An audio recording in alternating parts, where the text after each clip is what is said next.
ओम नमो भगवते वासुदेवाय। नमस्कार। आज हम सुनाने जा रहे हैं तुलसी विवाह कथा। ये कथा ब्रह्म वैवर्त पुराण से ली गई है। इस कथा को भगवान श्री नारायण ने नारद जी से कहा और जानेंगे इस कथा में माता तुलसी कौन थी, कैसे दानव शंखचूर्ण की पत्नी बनी और शंखचूर्ण कौन था, और माता तुलसी ने भगवान श्री विष्णु को पति रूप में कैसे प्राप्त किया, और माता तुलसी इतनी सर्वश्रेष्ठ और पूज्य कैसे बनी। ये जानने के लिए वीडियो के अंत तक बने रहें। तो चलते हैं माता तुलसी विवाह कथा की ओर। भगवान श्री नारायण नारद जी से कहते हैं, एक समय देवी सरस्वती ने गंगा और देवी लक्ष्मी को श्राप दिया। गंगा को नदी बनने का और देवी लक्ष्मी को वृक्ष होने का। गंगा जी ने देवी सरस्वती को भी नदी बनने का श्राप दे दिया। इधर राजा धर्मध्वज और उनकी पत्नी माधवी भी कई वर्षों से देवी लक्ष्मी की उपासना व आराधना कर रहे थे। माता लक्ष्मी उस राजा धर्मध्वज की तपस्या से प्रसन्न होकर उनकी पुत्री के रूप में जन्म लिया। उस दिन शुभ लगन, शुभ नक्षत्र, शुभ घड़ी और तिथि कार्तिक की पूर्णिमा दिन शुक्रवार था।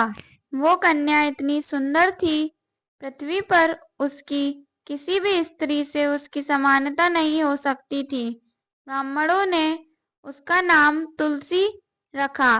तुलसी का मन भगवान विष्णु को चाहता था और उन्हीं के लिए तपस्या करने के लिए बद्रीवन को चली गईं। वहां उन्होंने कई हजार वर्षों तक कठिन तपस्या की। भूखे प्यासे रहकर जब उनकी तपस्या चरम सीमा तक पहुंच गई, तब एक दिन ब्रह्मा जी उन्हें वर देने को आए और कहा, तुलसी तुम्हारी जो भी इच्छा हो मांग लो। तब तुलसी ने कहा, मैं भगवान विष्णु को अपना पति बनाना चाहती हूँ, अभिलाषा पूर्ण करने की कृपा करें।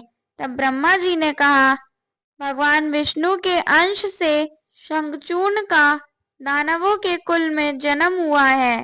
त्रिलोकी में ऐसा कोई नहीं है जो उसे परास्त कर सके। राधा के श्राप के कारण उसे दानवों के कुल में आना पड़ा है। मैं तुम्हारा पति होगा। इसके बाद भगवान श्री नारायण तुम्हें पति रूप में प्राप्त होंगे और तुम्हें वृक्ष बन के भारतवर्ष में रहना पड़ेगा। संपूर्ण वृक्ष में तुम सर्वश्रेष्ठ और प्रधान मानी जाओगी। भगवान विष्णु तुम्हें प्राणों से भी अधिक प्रिय मानेंगे। तुम्हारे बिना पूजा निष्फल मानी जाएगी। वृंदावन में रहने के कारण लोग तुम्हें वृंदावनी भी कहेंगे।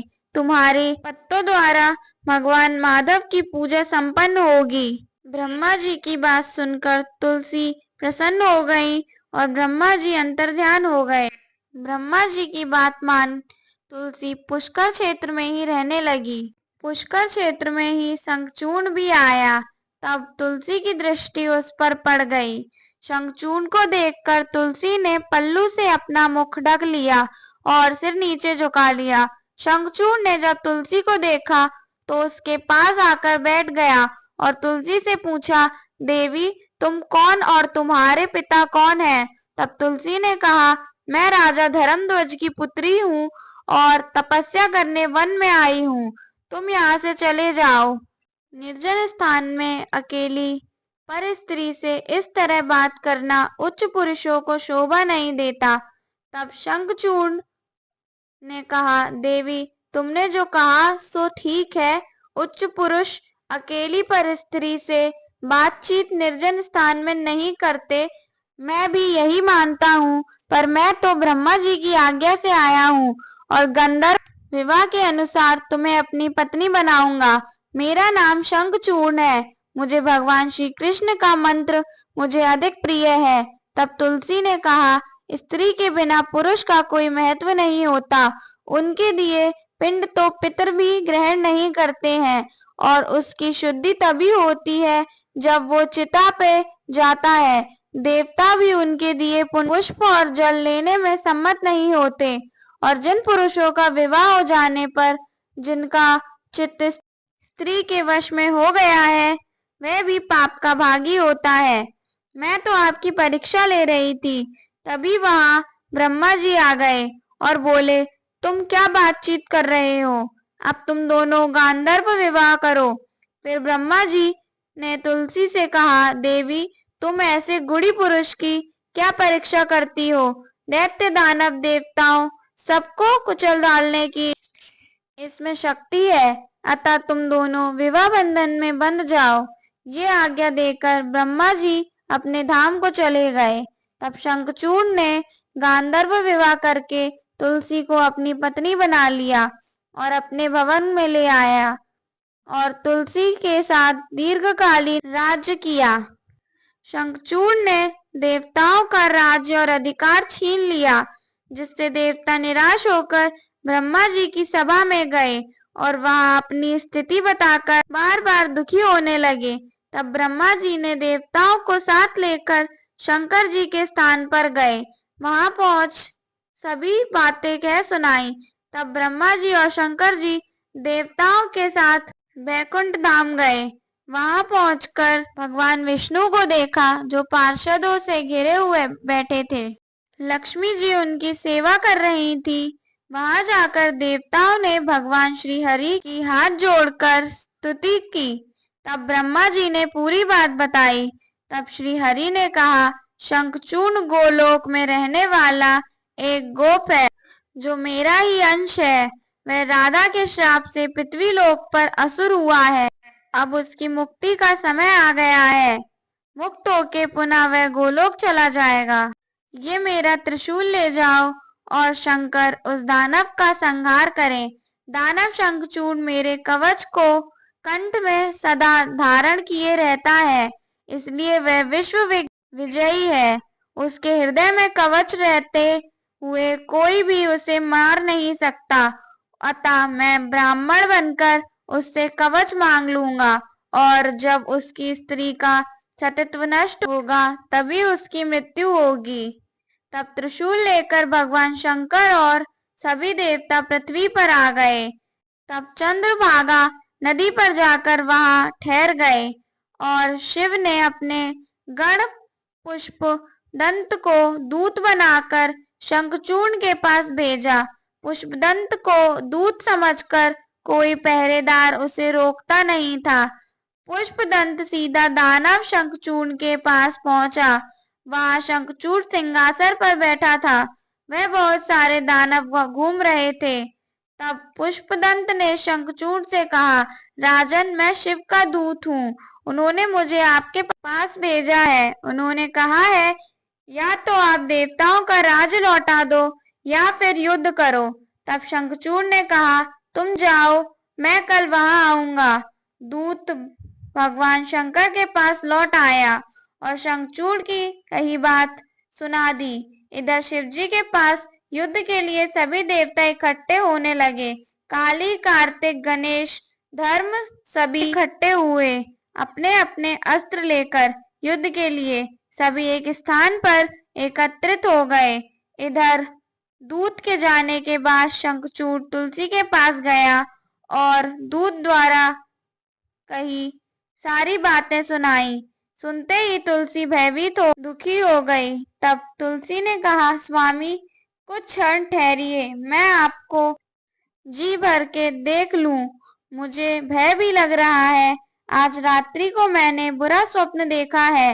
राजा शंखचूड़ ज्ञानी था। उसने तुलसी के कहने पर भोजन किया।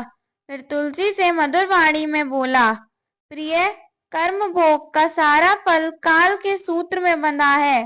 दुख, सुख, शोक, मंगल और भय सभी काल के अधीन है। इस जगत के स्वामी श्री कृष्ण की तुम आराधना करो। सूर्य समय पर तपते हैं, इंद्र समय पर वर्षा करते हैं, मृत्यु प्राणियों में विचरती है। जो ब्रह्मा के भी स्वामी है, काल भी जिनके अधीन है, उन परम प्रभु भगवान श्री कृष्ण की तुम शरण में जाओ। प्रिय, यहाँ कौन किसका बंधु है और जो सबके बंधु हैं उनकी तुम उपासना करो। मृत्यु से अज्ञानी पुरुष घबराता है, ज्ञानी नहीं। इस तरह शंखचूड़ ने बहुत बातें तुलसी से समझाकर कही। इससे तुलसी का सारा भय जाता रहा। दूसरे दिन राजा शंखचूड़ प्रातःकाल उठकर श्री कृष्ण का स्मरण किया, फिर स्नान किया। उसके बाद प्रतिदिन की भांति ब्राह्मणों को उत्तम दान दिया। मणि, स्वर्ण और हीरे भी दान में दिए और साथ में हजारों घर ब्राह्मणों को दान में दिए।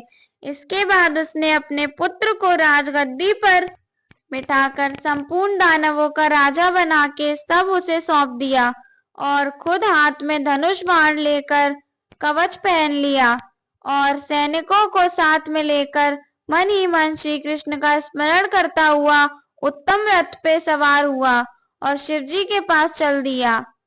चंद्रभागा नदी के पास पहुंचकर शंखचूड़ ने भगवान शंकर के दर्शन किए। वे वट वृक्ष के नीचे बैठे थे, हाथ में त्रिशूल लिए, जो अखिल संपत्तियों के मालिक हैं, सर्व जगत के संहारक हैं, भक्तों पे कृपा करने के लिए सदा तत्पर रहते हैं। शंखचूड़ ने भगवान शंकर को रथ से उतरकर प्रणाम किया और भगवान शंकर के पास बैठ गया। तब भगवान शंकर ने उसे बहुत तरह से समझाया और कहा कि तुम देवताओं को उनका राज्य लौटा दो और तुम भी अपना प्रसन्नता पूर्वक राज्य करो। तुम तो श्री कृष्ण भक्त हो, तुम्हारे लिए तो ये भ्रम मात्र है, इसलिए तुम देवताओं का राज्य लौटा दो और मुझे आनंदित करो। राजा शंखचूड़ ने कहा, आपने कहा है वो सही है। तो फिर कई बार देवताओं ने छल किया दानवों के साथ, आपने न्याय क्यों नहीं किया? और फिर शंखचूड़ भगवान शिव को सिर झुका के रथ पर बैठ गया और युद्ध आरंभ हो गया। इतना भयानक युद्ध हुआ कि आधे देवता तो युद्ध स्थल से भाग गए। शंखचूड़ किसी से मारा नहीं मरता था, वह माया के द्वारा युद्ध करने लगा।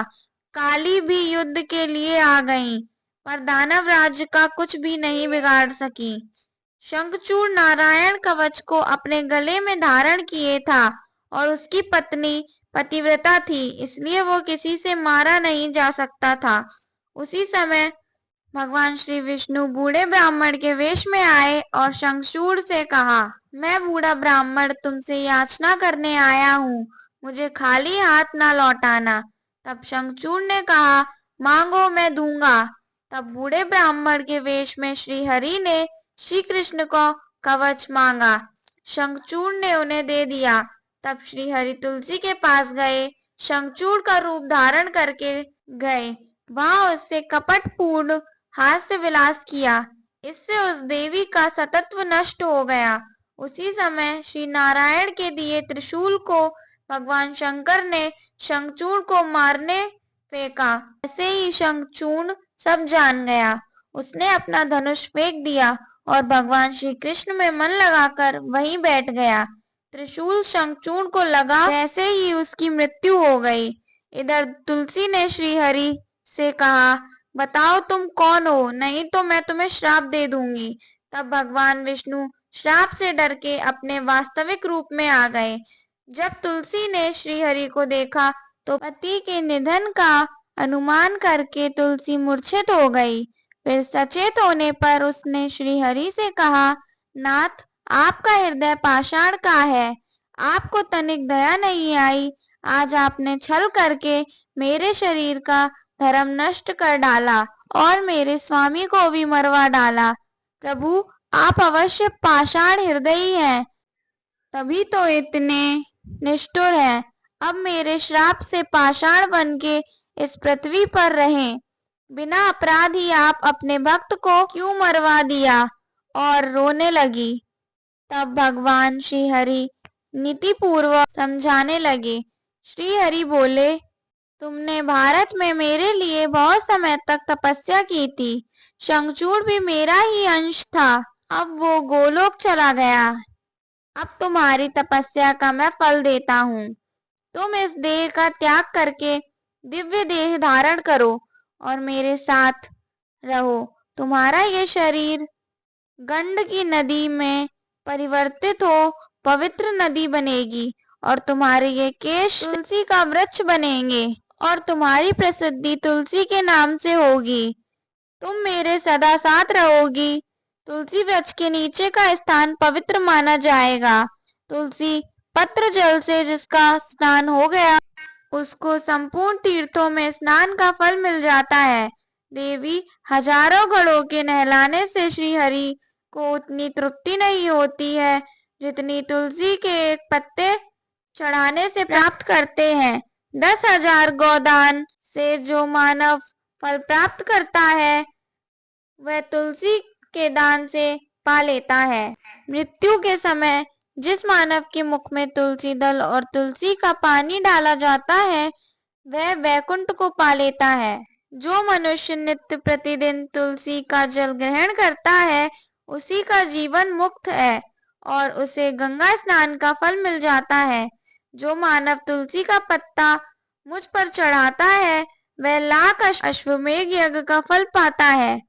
जो मनुष्य तुलसी का पत्ता हाथ में रखकर प्रतिज्ञा करता है फिर निभाता नहीं है, वह कालसूत्र नामक नरक में गिरता है।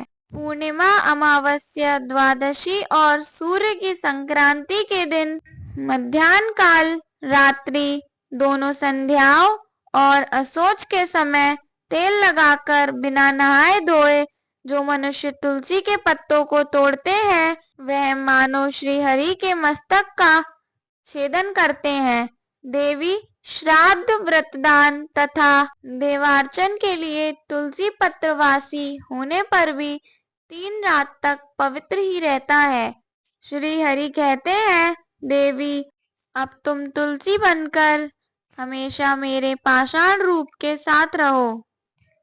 इस प्रकार कह के भगवान विष्णु एक कला से पाषाण रूप बन गए और माता लक्ष्मी एक कला से तुलसी रूप में श्री हरि के शालग्राम रूप के साथ विराजमान हुई।